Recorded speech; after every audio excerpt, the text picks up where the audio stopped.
How's everybody doing? Glad to hear it. All right, we are. Sorry, here we go. I always forget this. Thank you for watching Be the Ant Preparedness. If you like the videos, please share and subscribe. That helps us out. We're starting to get a few more subscribers. Thank you so much. I really do appreciate that. Today, we're going to discuss if you're having to hold up for a day on a bug out, on a get home situation. Before we get into that, I was thinking this might be kind of cool. Stay tuned till the end of the video. I'm going to propose a scenario, and then I want you guys to comment. I put the emphasis on the wrong syllable. A comment on what you would do in that situation. I think that would be a really good learning tool. I think that there are guys out there that are going to mention doing things certain ways that we never thought about, and it could help us. So yeah, stay tuned to the end of the video for that, and we'll probably do like a recap or something. I haven't quite figured out how we're going to do that yet, but we'll do something. That way we can go over the comments and what everybody thought. Anyway, on a bug out or a get home, and you're having to bed down for the day. I say for the day, I'm planning on traveling at night if we're on foot. But you're needing to bed down. We've also kind of talked, if you watched the Get Home Bag series that I did. Sorry, bad habit again. If you're talking about a long bug out, a long get home on foot, you're right now pretty much any of us within reason, barring any major medical problems, 10 miles in a day, I think we could. Even as out of shape as this guy is, and a lot of you guys out there, we're going to have that adrenaline pumping, and I think we could go ahead and make that 10 miles. I know me personally, I can do 5 miles, in a couple hours, not too bad. But, that's not dodging bullets and all the other bad things, right? Anyway, you're going to have to hold up for a day. You got to sleep, okay? Or after a few days at 10 miles, someone in your group, or the group as a whole, it's like, we need a day to rest up. So what do you need to look for in that situation? There are going to be different factors that come into play, like always, okay? What season is it? Is it winter? Is it summer? Do you live in the Pacific Northwest where it rains like crazy? Are you in the desert where you don't get any rain at all? Is the terrain tough on you? And the areas that you're talking about, are you talking about a urban, suburban, or a rural? And what things do you need to look for when it's coming to, excuse me, I had a little burp, when you've got to look to holding up for a day, holding up for a few hours. So let's try to touch on that. And once again, by all means, comment down below if you live in a certain region and it's something I'm not touching on. Please comment down below. That way other people can read your comments. Let me see. Sorry, I'm going to have to push pause just for a second, boys. Haha, okay, I didn't lose you guys. Good. To you guys, that was instantaneous. To me, that was a couple minutes. All right, so having to bed down, what are you going to be looking for? That is going to change with your season. Okay, if it is summertime, and this is me personally,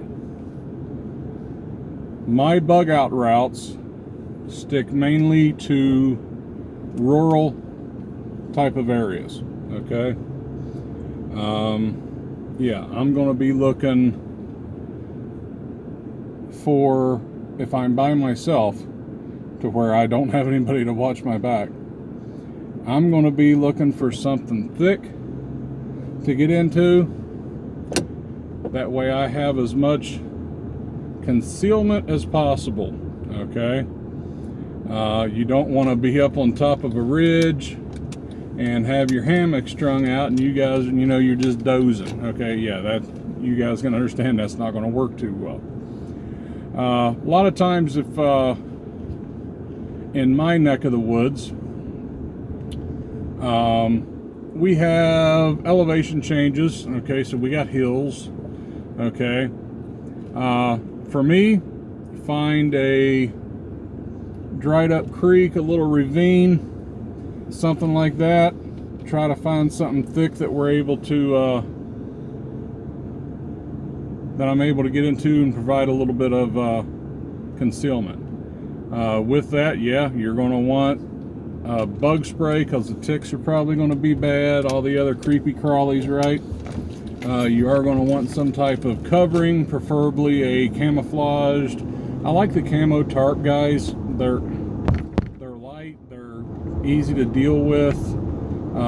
When it rains, though, it does make that pitter-pat sound. So, but if it's raining, there's a lot of noise everywhere. So, is it going to matter much? Yeah, the old woodland camo, or if you can afford the nice real tree or something like that, and try just to hunker down and do what you do with a group. Okay, if I've got my family or a group and we're doing a bug out to get home, whatever, we were on vacation, then you can start kind of thinking about it from a security standpoint, getting back off the road. I don't mean 20 yards, I don't mean 50 yards, I mean getting back off the road. And since you've done your area study, right, you're going to have spots that are already kind of picked out.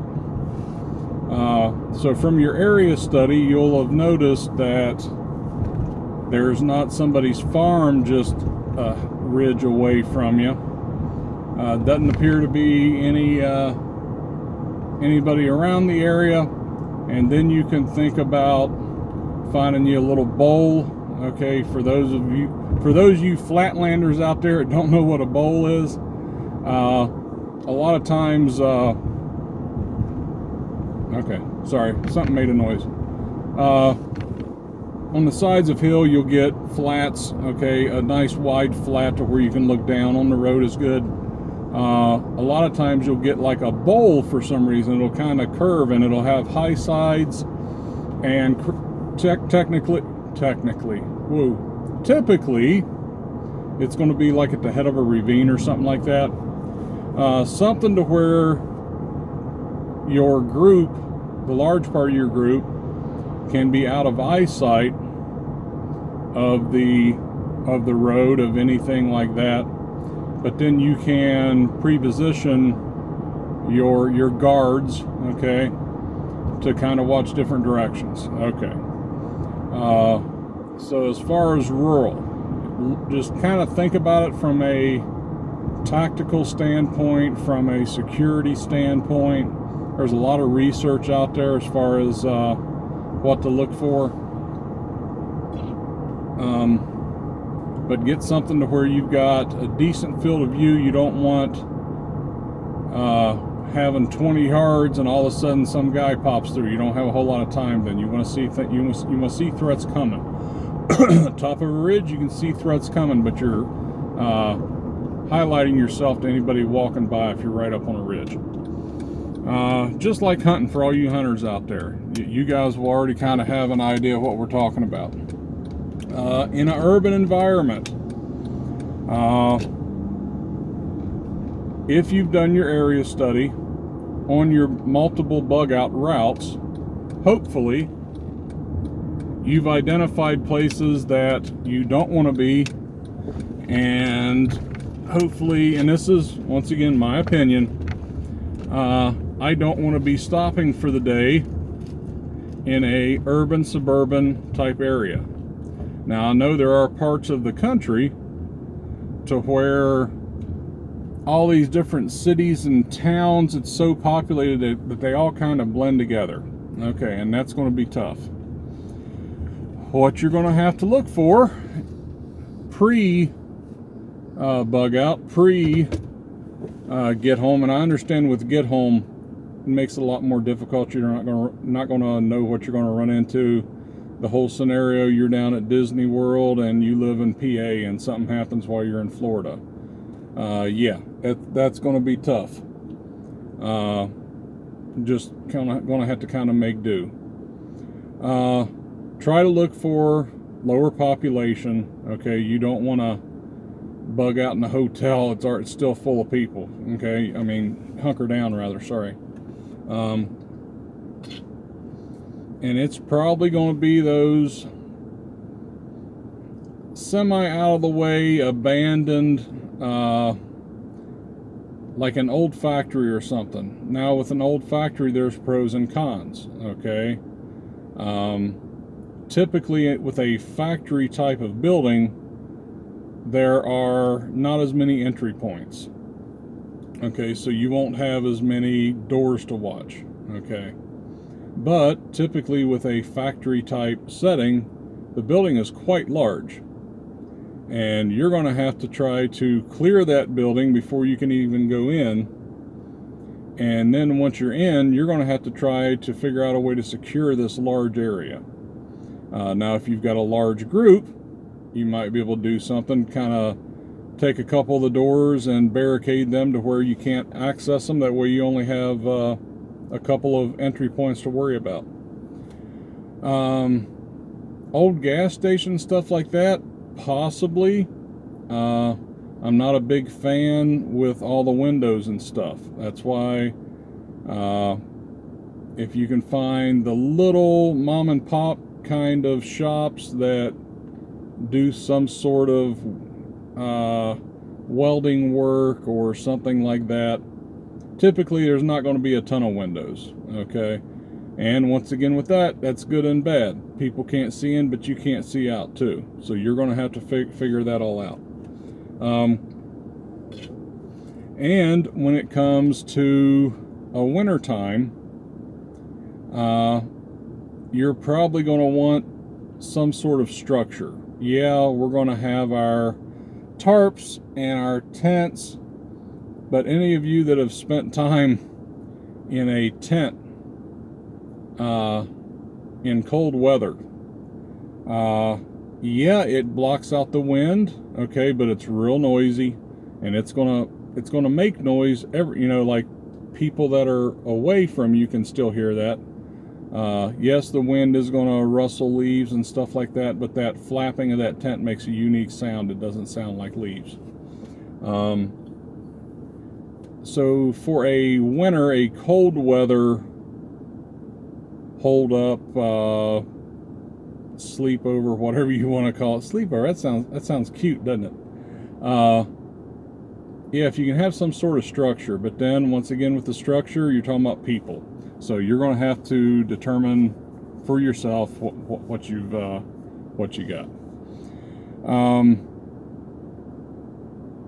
The structure is going to block the wind a lot better. It possibly could even provide some warmth. I don't know that you want to be starting a fire, especially if it's a wood structure. And wood fires, you have to worry about smoke and the smell of smoke and all that. We've talked about that before. But as far as wintertime, yeah, I'm kind of looking structure. Now, you don't want to hold up in somebody's barn, okay? You go and you get in somebody's barn and they're still at the house, you're going to have problems. All of a sudden, they might be good people, you might be good people, but they don't know that, okay? So try to look for those abandoned, and when I say abandoned, I mean like abandoned for a while, okay? You don't want to hold up in a Walmart, man, I can't talk today. A Walmart warehouse because everybody's going to be going there to get stuff, right? So you're going to want to try to find some place that's been abandoned for a while, that most people looking at it are not going to be thinking stuff. They might be thinking shelter, so you'll have to think about that. But the newer buildings, things like that, even like your office buildings, people are going to be scavenging those. They are going to be looking in those. But just a little taste on what to look for. I am very interested, different parts of the country where you guys live, your ideas for good areas to hunker down in. Hunker down sounds more manly, doesn't it? Okay, well, maybe we'll go with hunker down. I don't know. We're working on the vocabulary here. Yeah, but let us know. Your part of the country, your terrain, your weather, things like that. What are your ideas for that? And you know what? Let's go ahead and go to our scenario. What's our scenario today? Okay, now we're all prepared. Okay, but let's go a little different. Let's put ourselves. Yeah, let's put ourselves in the shoes of. Okay, of a 4-person family. Okay. The parents, the dad, he enjoys hunting, he enjoys the outdoors, and he's heard about the preparedness thing, and he's thought about it might be a decent idea, but before he fully commits, something happens. Okay, this might be good. Okay, so 4-person family. Let's make it easy where the kids are teenage. Okay, and let's make a boy and a girl. There we go. It's all about the details, right? Let's make it a little easier. The weather's okay, so this is not dead of winter where they're going to freeze to death. Okay. But something has happened. And okay, something's happened. There's some bad stuff happening around. They have to figure out whether they're going to try to hunker down or they're going to bug out. And the only bug out location that they know of is a buddy's hunting property that's 60 miles away. All right, we might be getting too detailed now. We're going to get comments that are like this long, but that's okay. So family of 4, decent weather. Dad's a hunter. He's got some firearms, but like most hunters, you know, for his rifle, he's got maybe 2 boxes, maybe 3 boxes. So you're talking less than 60 rounds. He's got pistol, and he's got, once again, 2 boxes of those, so 100 rounds. They got some backpacks from the kids. Going to school, they're teenage, so they got to have the new backpack every year, right? So let's see, there we go. So they've got this decision to make. And what do you guys think they should do? Let me see, what's the threat? Well, we're going to have to identify that. We always do EMP. Let's not, should we? I don't know. Should we do it? I don't know. Okay, not EMP. Because that one's, nothing works. Okay, so that's pretty easy. Let's go. Yeah, I'm making this up on the fly if you guys couldn't tell.